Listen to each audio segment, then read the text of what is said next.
अच्छा जी, EDI layer architecture को अगर हम देखें तो थोड़ा सा इम्प्रूव कर देता हूँ so that it's visibility can be enhanced for you. EDI, अच्छा, कुछ लेयर्स हैं जिसमें इलेक्ट्रॉनिक डाटा इंटरचेंज बना होता है। ये जैसे आप पिक्चर में देख रहे हैं ना, हमने बेसिकली 4 लेयर्स इसने बताई हुई है। यानी इलेक्ट्रॉनिक डाटा इंटरचेंज आप अपने माइंड में रखें कि एक कंपनी जो सेल कर रही है प्रोडक्ट, उससे दूसरी कंपनी में जा रहा है जो उससे खरीद रही है, तो वो प्रोडक्ट जा रहा है इलेक्ट्रॉनिकली, यानी उसकी सारी इंफॉर्मेशन इलेक्ट्रॉनिकली जा रही है ना। तो कई दफा आपने नोट किया होगा कि जब आप कोई फाइल, आपको मोबाइल पे समटाइम्स इस तरह हुआ होगा कि वो फाइल मोबाइल पे ओपन नहीं होती। समझते हैं आप?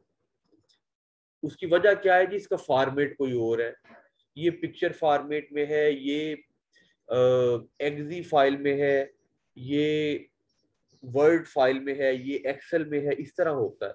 और अगर आपकी डिवाइस पे वो वाले सॉफ्टवेयर इंस्टॉल्ड नहीं, तो वो फाइल आपकी उसके ऊपर, डिवाइस के ऊपर भी ओपन नहीं होती। ऐसा होता है ना? ऐसा एक्सपीरियंस तो है ना आपका कि वो फाइल की एक्सटेंशन कुछ हो रहा है, वो ओपन नहीं हो रही थी मेरी मेरे इसके ऊपर मोबाइल पे।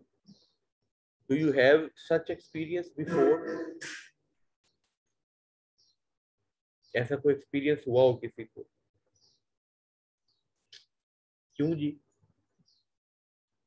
कि एक किसी बंदे ने आपको फाइल एक भेजी, वो आपके उसके ऊपर ओपन नहीं हो रही, वो कह रहे हैं, वो कहते हैं जी मैसेज कि you do not have required extension या required software to open this file. शायद आपके साथ इस तरह का इत्तेफाक नहीं हुआ हो, लेकिन ऐसा हो जाता है। तो जो ईडीआई है, ये 4 लेयर्स पे मुश्तमिल होता है। अभी आपको वन बाय वन जब इनका बताता हूँ तो आपको समझ आ जाएगी। पहला है सिमेंटिक लेयर, या जिसको एप्लीकेशन लेयर भी कहते हैं। फिर स्टैंडर्ड ट्रांसलेशन लेयर, फिर पैकेजिंग और ट्रांसपोर्ट लेयर, और फिर फिजिकल नेटवर्क इंफ्रास्ट्रक्चर। हम फिगर को रहने दीजिए, आप वन बाय वन मैं इनको बताता हूँ, फिर आपको क्लियर हो जाएगा। ये है ईडीआई का इंफ्रास्ट्रक्चर, ये उसका आर्किटेक्चर, इलेक्ट्रॉनिक डाटा इंटरचेंज किस तरह से मिलकर बनता है पूरा। पहला है semantic layer. Semantic layer describes business application. Business की जो एप्लीकेशन है, यानी जिस एक चीज एक कंपनी से दूसरी कंपनी में जा रही है, तो जब वो दूसरी कंपनी या दूसरा बंदा उसको अपने मोबाइल पे खोलेगा, तो इसके अंदर ऐसी एप्लीकेशन स्टोर्ड होती है कि वो उसके मोबाइल के अकॉर्डिंग फॉर्मेटिंग उसकी हो जाएगी, स्क्रीन एडजस्ट हो जाएगी, तो उसके मुताबिक उधर ओपन हो जाएगा जाकर। वो ये नहीं होगा कि हो this file can not be open on your mobile, first please install this software, then this file is gonna open. ऐसा नहीं होगा। ये लेयर ऐसा नहीं होने देती। इसने जो यूजर है उसके हिसाब से अपनी वो रेजोल्यूशन, अपना साइज और वो चीजें तब्दील कर लेती है। फिर प्रोक्योरमेंट, अब और सिमेंटिक लेयर में क्या क्या होता है? प्रोक्योरमेंट से रिलेटेड सारी चीजें, means request for quotes, price quotation, ये कोट से मुराद कोटेशन, ठीक है। अगर कोटेशन है तो उसकी रिक्वेस्ट, अगर प्राइस है तो उसकी रिक्वेस्ट कितनी है, परचेज ऑर्डर है वो यहाँ पे शो होता है इस लेयर के थ्रू। एक्नॉलेजमेंट, यानी वो चीज रिसीव कर ली गई। इनवॉइस, उसकी प्राइस, टिकट वगैरह, वो सारी ईडीए की फर्स्ट लेयर, जिसको कौन सी लेयर कहते हैं? सीमेंटिक लेयर, उसमें शो होती है। Specific to company and software use ये जो मैं आपको पहले बता रहा था कि जो कंपनी जो भी सॉफ्टवेयर यूज कर रही होती है उसके अकॉर्डिंग इस लेयर में ये लेयर हमें शो कर देती है दूसरे बंदे को। आप बात फॉलो कर रहे हैं कि नहीं? बड़ी सिंपल सी बात है कि एक नेटवर्क से या एक कंपनी से दूसरी में जब डाटा जाता है, वो कोटेशंस का डाटा हो सकता है, प्राइस का हो सकता है, परचेज का हो सकता है, वट एवर, तो वो उसके अकॉर्डिंग एडजस्ट हो जाता है दूसरे सिस्टम में या दूसरे लैपटॉप पे जाकर। Are you getting my point? समझ आ रही है? Yes sir. दूसरी है स्टैंडर्ड ट्रांसलेशन। स्टैंडर्ड ट्रांसलेशन का में क्या है? specifies business from structure so that the information can be exchanged यानी स्पेसिफाइज बिजनेस फार्म स्ट्रक्चर के वो उसका स्ट्रक्चर की किस्म कौन सी है। फार्म से मुरादी है कि वो किस तरह से उसकी फार्म क्या है, बनी हुई क्या है। वो डॉक्यूमेंट की शक्ल में, एमएस डॉक्यूमेंट की शक्ल में है, वो एमएस एक्सेल की शक्ल में है, वो पावर पॉइंट की शक्ल में है, वो किसी पिक्चर जिसको ईएक्सी एक्सी की शक्ल में, या वो जिप फोल्डर की शक्ल में है। ये मुख्तलिफ फाइल्स के स्ट्रक्चर होते हैं, ठीक है जी। ताकि जब बिजनेस इंफॉर्मेशन एक्सचेंज होने के लिए, तो जो जब एक्सचेंज होती है इंफॉर्मेशन बिजनेस की, तो वो स्टैंडर्ड ट्रांसलेशन लेयर में आती है। अब इसके दो कंपोनेंट्स हैं, किसके, स्टैंडर्ड ट्रांसलेशन लेयर के। पहला है NC X12 ANSI, जिसको अमेरिकन नेशनल स्टैंडर्ड्स इंस्टीट्यूट कहते हैं, और दूसरी है एडिफेक्ट, डेवलप्ड बाय UNECE, ये है United nation European economic commission, working party for facilitation of international trade and procedures. ये बेसिकली दो गवर्निंग बॉडीज हैं जो स्टैंडर्ड सेट करती हैं, ईडीआई के अंदर जो स्टैंडर्ड सेट करती हैं। एडिफेक्ट क्या है, इसका पूरा आपको ये मैं बताऊं। एडिफेक्ट क्या है, electronic data interchange for administration commerce and transport. ये आपको शो हो रहा है EDIFACT, ED electronic data interchange, EDIFACT क्या है, फॉर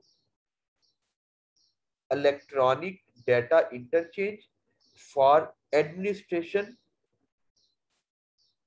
ये देखिए अभी नजर आ रहा है पूरा, ये कॉमर्स एंड ट्रांसपोर्ट, ये इसका एब्रीविएशन है, electronic data interchange for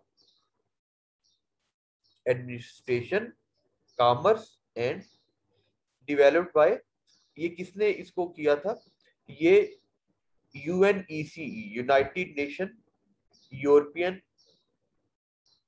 commission for exchange, a working party for facilitation of international trade procedure. यानी जो इंटरनेशनल ट्रेड होती है सारी, उनको ये दो बॉडीज गवर्न करती हैं या रूल्स रेगुलेशंस बनाती हैं। जो स्टैंडर्ड लेयर है, इनको ये दो बॉडीज अप्रूव करती हैं। फिर ट्रांसपोर्ट लेयर, ट्रांसपोर्ट लेयर में हमें पता है कि किस तरह, how business form is set. आप जो कारोबारी मामलात हैं, बिजनेस एक्टिविटीज को भेजी कैसे जाए, जैसे पोस्ट के जरिए या यूनाइटेड पोस्टल सर्विस, कोई भी कोरियर सर्विस जो एक जगह से दूसरी जगह इंटरनेशनली करती है, उसको ट्रांसपोर्ट करती है, या फैक्स के जरिए, दूसरा ईमेल के जरिए भी हो सकता है, तीसरा differentiating EDI from email. Email से ईडीआई को किस तरह से मुख्तलिफ है, खास ईमेल से, जो हम ईमेल करते हैं उससे ईडीआई इस तरह से मुख्तलिफ है कि इट एम्फसिस ऑन ऑटोमेशन। ये ईमेल ऑटोमेटिक जनरेट होते रहते हैं, जब कोई परचेज हो या सेल हो तो ईमेल जनरेट हो जाती है। और ईडीआई है सर्टेन लीगल स्टेटस, इसकी लीगल बाइंडिंग भी होती है, लीगल स्टेटस भी होता है, क्योंकि इसको ये प्रॉपर एक कंपनी की तरफ से ईमेल हुई होती है, जो ऑटोमेटेड ईमेल भी होती है। ये हमारी ईमेल की तरह नहीं है जिसको हम खुद लिखते हैं, ये ऑटोमेशन है। Automation mean self generated emails हो जाती है, किसमें, ट्रांसपोर्ट लेयर में। Are you getting my point जी, बात को फॉलो कर रहे हैं। हमने देखे, एक हमने लेयर पढ़ी ऊपर आके, सिमेंटिक लेयर, जिसमें सिमेंटिक लेयर में हमने क्या देखा था कि प्राइस की रिक्वेस्ट, कोटेशन, प्राइस की कोटेशन हो गई, परचेज की कोटेशन या ऑर्डर वगैरह, प्रोक्योरमेंट वगैरह, ये सारी। दूसरी स्टैंडर्ड लेयर, जिसमें स्टैंडर्ड सेट किए जाते हैं, दो बॉडी है उसमें, स्टैंडर्ड सेट करने में दो बॉडी कौन सी है जी, एक है NC X12 और दूसरी है EDIFACT, developed by United Nation ECE, exchange commission for Europe, E for Europe, ECE exchange commission for Europe. ये बेसिकली स्टैंडर्ड सेट करती है। तीसरी लेयर कौन सी थी जी, तीसरी लेयर थी पैकिंग या ट्रांसपोर्ट लेयर। वो हमने बता दिया कि यूपीएस के थ्रू या फैक्स के थ्रू या ईमेल के थ्रू। और चौथी है फिजिकल इंफ्रास्ट्रक्चर।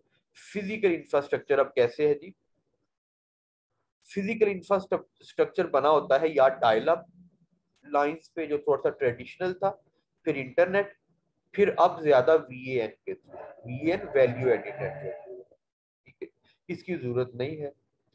अच्छा, अब इंफॉर्मेशन फ्लो कैसे होता है, इसकी हमें जरूरत नहीं। इंफॉर्मेशन फ्लो के लिए हम इसी चार्ट को इस वर्ड्स की शक्ल में ये देख लेते हैं। इंफॉर्मेशन फ्लो कैसे होता है कि buyer sends purchase order to seller, buyer ने क्लिक किया परचेजिंग करने के लिए, सेलर के कंप्यूटर पे चला गया। उसके बाद सेलर, उसके बाद सॉरी जी, seller sends purchase order to confirmation to the buyer, seller से फिर जो परचेज ऑर्डर की कंफर्मेशन है वो बायर के पास चली जाएगी, जी आपने परचेज कर ली।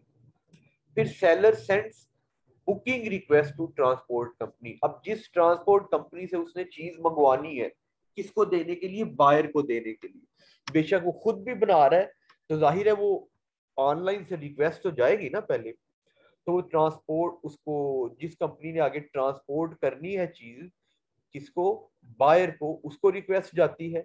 ये रिक्वेस्ट कैसे जा रही है, ये ऐसे जा रही है, ये देखिए, जो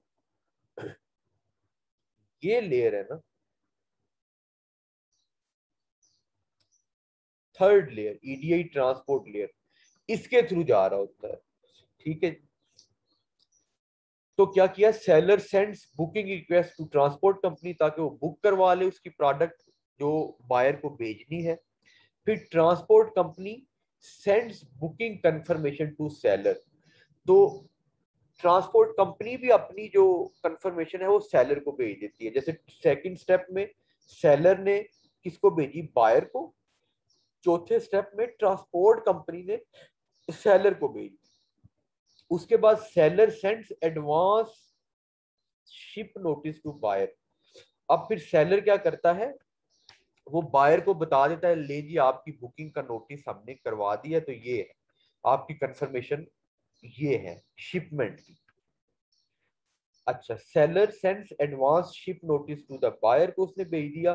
फिर transport company send status to seller, transport company seller को स्टेटस भेजती रहती है, ये आपकी चीज इधर पहुंच गई, इस शहर पहुंच गई, इस जगह हमारे इस ऑफिस पहुंच गई। और उसके बाद buyer send receipt advice to seller, या रेसीट नोटिस कह ले, रेसीट कह ले, रेसीट एडवाइस भी कह ले। जो बायर है वो सेलर को उसकी रिसीट भेज देता है। उसके बाद seller sends invoice to buyer, seller जो है वो इनवाइस बायर को भेज देता है। और buyer sends payment to seller, और बायर एंड पे पेमेंट भेज देता है। जब वो इनवाइस देख लेता है कि हाँ जी ट्रांसपोर्ट कंपनी से भी इस मेरी शिपमेंट की इनवाइस आ गई है सेलर के पास और सेलर से मेरे पास, तो एंड पे बायर क्या करता है, पेमेंट उसको दे देता है। तो इस प्रोसेस की आपको समझ आ गई, ये सारे 8-9 स्टेप्स की किस तरह से हो रहा होता है। बेसिकली 3 लोगों के दरमियान स्टेप्स चल रहे होते हैं, बायर के दरमियान, सेलर के दरमियान, और जिसने शिपमेंट करनी होती है ट्रांसपोर्ट कंपनी के दरमियान। क्लियर हो गया?